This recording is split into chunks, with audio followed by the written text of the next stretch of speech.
श्री स्वामी समर्थ. नमस्कार मंडळी, स्वागत आहे तुमचं आपल्या या मराठी यूट्यूब चॅनलमध्ये. स्वामींच्या कृपेने आपला दिवस आनंदात जाऊ हीच मी स्वामींच्या चरणी प्रार्थना करते आणि आज या नवीन व्हिडिओला सुरुवात करूया. तर उद्या गुरुवार 4 डिसेंबर या दिवशी आलेली आहे अन्नपूर्णा जयंती. हा दिवस खूप महत्त्वाचा मानला जातो. तर मार्गशीर्ष महिन्याची पौर्णिमा तिथी 4 डिसेंबरला आहे. दिवशी मार्गशीर्ष महिन्यातील दुसरा गुरुवार येणार आहे. हे तिन्ही दिवस एकत्र आल्यामुळे आपल्याला देवी अन्नपूर्णा देवी, माता लक्ष्मी आणि गुरुदेव दत्त यांचा आशीर्वाद प्राप्त होईल.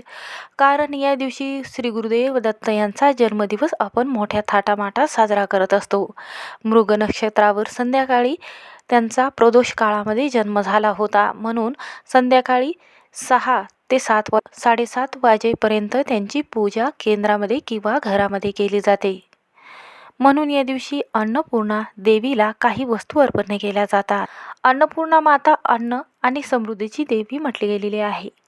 ती देवी पार्वतीचं रूप म्हटलं गेलेलं आहे, ज्यांनी पृथ्वीतलावरील अन्न संकट दूर करण्यासाठी हा अवतार घेतला होता. पृथ्वीतलावर अन्न कमी झाले होते, त्यासाठी माता अन्नपूर्णा देवीने म्हणजेच पार्वती माताने अन्नपूर्णा हे रूप जे आहे तर ते धारण केले होते. अन्नपूर्णा जयंती दरवर्षी मार्गशीर्ष महिन्याच्या पौर्णिमेच्या दिवशी आपण साजरी करत असतो.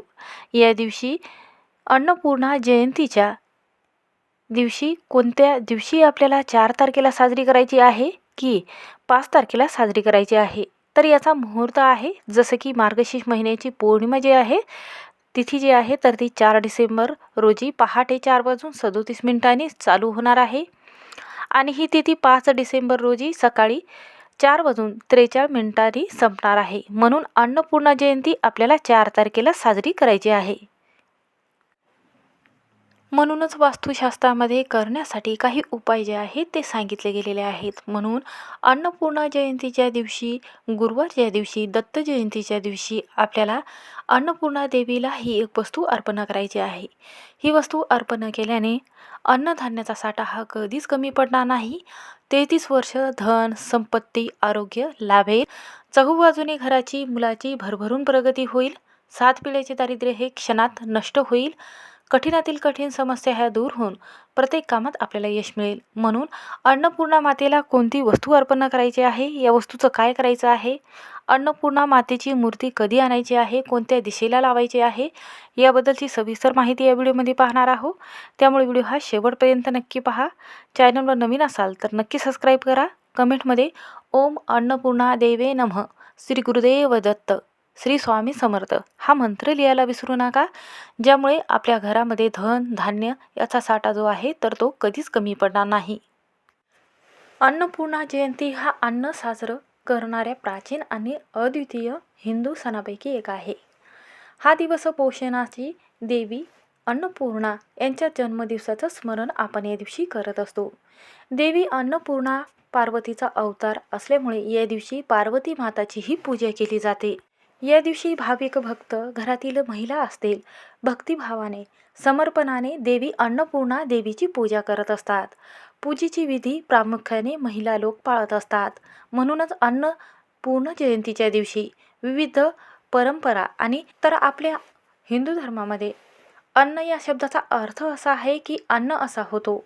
पूर्ण म्हणजे पूर्ण. हिंदू पौराणिक कथेनुसार जेव्हा पृथ्वीवरील अन्न संपू लागले तेव्हा भगवान ब्रह्मा आणि विष्णू यांच्यासह सर्व मानवांनी भगवान शिव यांना प्रार्थना केली होती.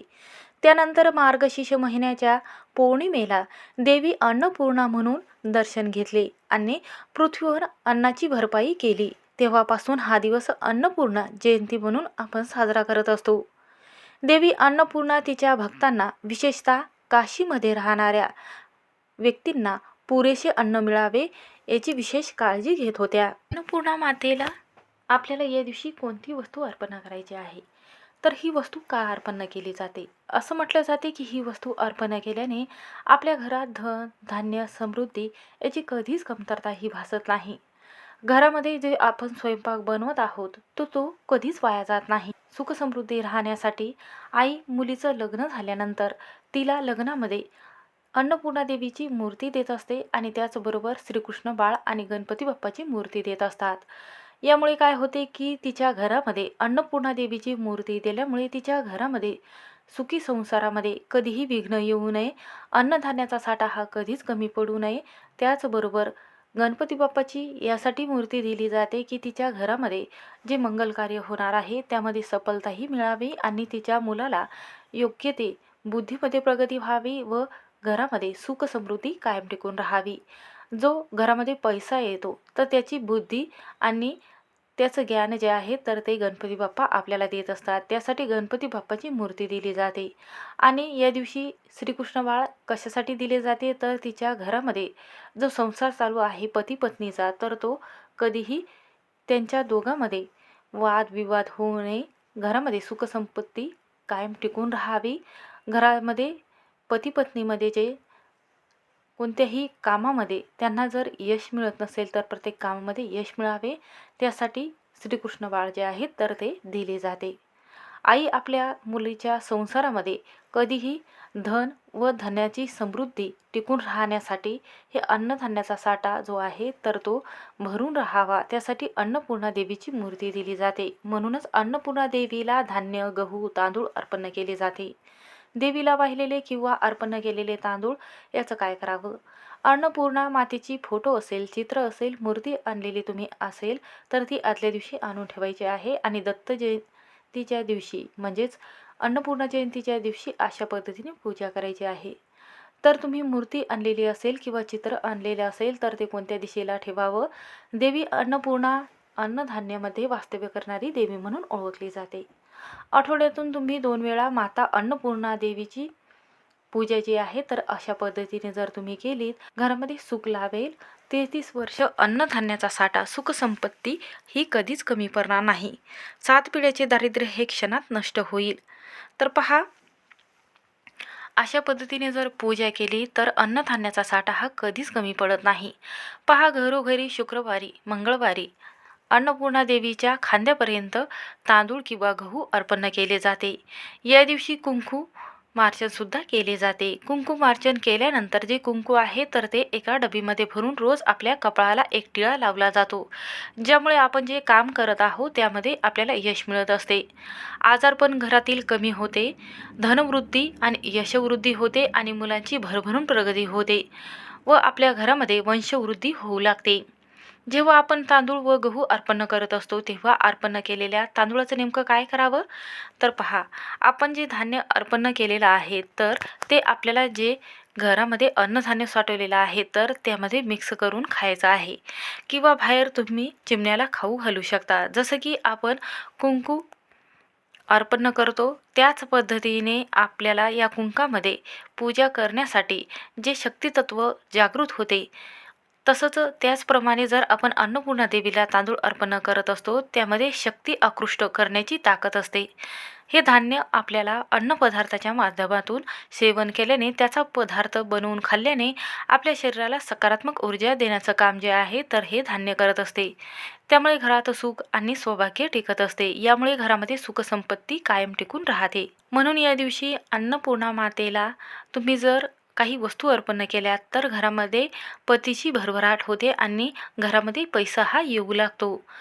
या दिवशी माता अन्नपूर्णा देवीची तुम्ही मूर्ती आणत असाल तर अन्नपूर्णा मातेची मूर्ती कोणत्या दिशेला देवघरामध्ये ठेवावी?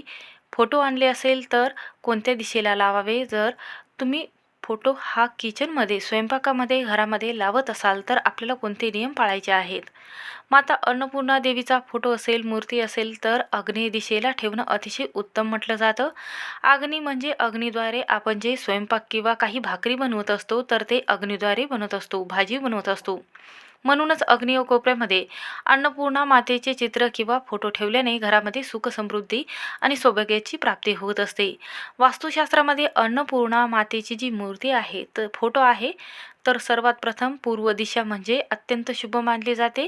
फोटो किंवा मूर्ती ठेवण्याकरिता अग्नेय कोपऱ्याचा जो मध्यभाग आहे तर या दिशेला 33 कोटी देव वास करत असतात. म्हणून या दिशेला आपण माता अन्नपूर्णा मातेची जर फोटो लावत असाल किंवा मूर्ती ठेवत असाल तर ही दिशा अत्यंत शुभ मानली जाते.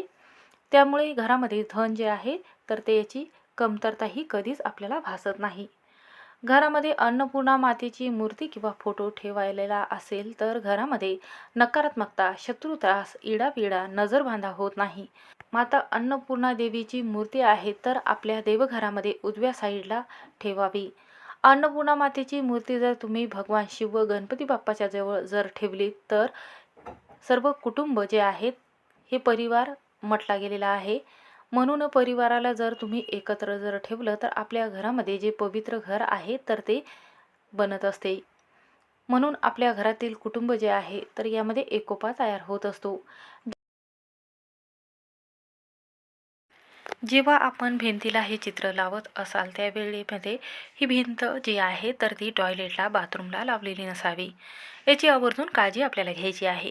याशिवाय उत्तर पूर्व दिशेला माता अन्नपूर्णा मातेची मूर्ती किंवा फोटो ठेवावा.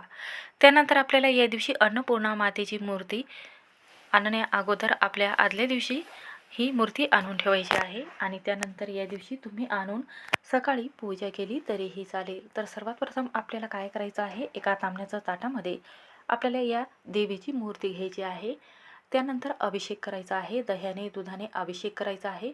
अभिषेक करता वेळेस आपल्याला ओम अन्नपूर्णा देवे नमः या मंत्राचा 11 वेळा जप करायचा आहे. त्यानंतर काय करायचं आहे, स्वच्छ या मूर्तीला आपल्याला धुवून घ्यायचं आहे जलाने आणि त्यानंतर आपल्याला पुसून घ्यायचं आहे. आणि एक तांब्याचं ताट घ्यायचं आहे. त्यामध्ये काय करायचं आहे, थोडेसे गहू किंवा तांदूळ ठेवायचे आहे. त्यानंतर आपल्याला 1 रुपयाचं नाणं त्यावर ठेवायचं आहे. या नाण्याला हळदी कुंकू लावायचं आहे आणि त्यानंतर मूर्ती आपल्याला त्यावर ठेवायची आहे. पूजा करण्या अगोदर आपल्याला शुद्ध तुपाचा दिवा लावून घ्यायचा आहे आणि त्यानंतर आपल्याला अन्नपूर्णा मातेला फुलं, अगरबत्ती, धूप, अष्टगंधक लावून घ्यायचा आहे. हळदी कुंकू अर्पण करायचं आहे. अगरबत्ती, दिवा ओवाळून घ्यायचा आहे. या दिवशी चुकूनही आपल्याला आंघोळ न करता अन्नपूर्णा मातेच्या फोटोला स्पर्श करू नये. आदल्या दिवशी पुसून घ्यायचा आहे फोटो असेल तर. आणि त्यानंतर अन्नपूर्णा देवीला खांद्यापर्यंत येईल इतके तांदूळ आपल्याला अर्पण करायचे आहे. अर्पण करत असताना ओम अन्नपूर्णा देवी नमः हा मंत्र म्हणायचा आहे. आणि त्यानंतर ही जी अन्नपूर्णा देवीची मूर्ती आहे तर ती आपल्याला आपली गॅस किचन जे आहे तर तिथे स्वच्छ करून घ्यायचं आहे, गॅस किचन, आणि तिथे आपल्याला ही पूजा मांडून घ्यायची आहे. या दिवशी गॅसची पूजा करायची आहे, स्वस्तिक काढायचं आहे आणि त्यावर आपल्याला अन्नपूर्णा देवीची मूर्ती ठेवायची आहे. किंवा तुम्ही तुमच्या देवघराजवळ जर पूजा मांडलेली असेल तिथेही तुम्ही अशा पद्धतीने पूजाही मांडू शकता. त्याचबरोबर या दिवशी घरात लावलेल्या मूर्तीला या दिवशी हळदी कुंकू आवर्जून सर्व घरातील सदस्यांनी अर्पण करायचे आहे. तुळशीचं पान सर्व घरातील सदस्यांनी एक एक अर्पण करायचं आहे. या दिवशी चुकूनही कोणाला अपशब्द बोलू नये. त्याचबरोबर या दिवशी घरामध्ये मद्यपान करू नये. कांदा, लसूण ह्या 2 भाज्या चुकूनही खाऊ नये. या दिवशी चुकूनही वांग्याची भाजी घरामध्ये बनवू नका. या दिवशी सात्विक अन्नपदार्थ आवर्जून बनवावेत आणि अन्नाचा पहिला भाग जो आहे तर अन्नपूर्णा देवीला नैवेद्य जो आहे तर तो अर्पण करायचा आहे. या दिवशी अन्न, सौभाग्य व संपत्तीची देवी म्हटल्या जाणाऱ्या देवीला जर आपण या दिवशी अशा पद्धतीने पूजा अर्चना केली तर घरामध्ये सुखसमृद्धी कायम टिकून राहते. त्यानंतर दुसऱ्या दिवशी शुक्रवारी आपल्याला ही पूजा उचलायची आहे आणि त्यानंतर येथील तांदूळ जे आहे तर ते पक्ष्यांना खाऊ घालावे. अन्नधान्याचा जो ते साठा आहे तर त्यामध्ये तुम्ही हे तांदूळ किंवा गहू टाकू शकता किंवा तुम्ही चिमणाला खाऊ घातले तरीही चालेल. अशा पद्धतीने ही जर पूजा तुम्ही या दिवशी केली तर घरामध्ये 33 वर्ष अन्नधान्याचा साठा हा कधीच कमी पडत नाही. घरामध्ये सुख संपत्ती एवढी वाढू लागते की घरामध्ये जे धन आहे तर ते वाढतच जाते आणि लक्ष्मी अखंड स्वरूपात घरात वास करते. घरामध्ये दारिद्र्य नावालाही उरणार नाही. म्हणून हा उपाय आणि सेवा करून पहा, सर्व कामात यश मिळेल. श्री स्वामी समर्थ. व्हिडिओ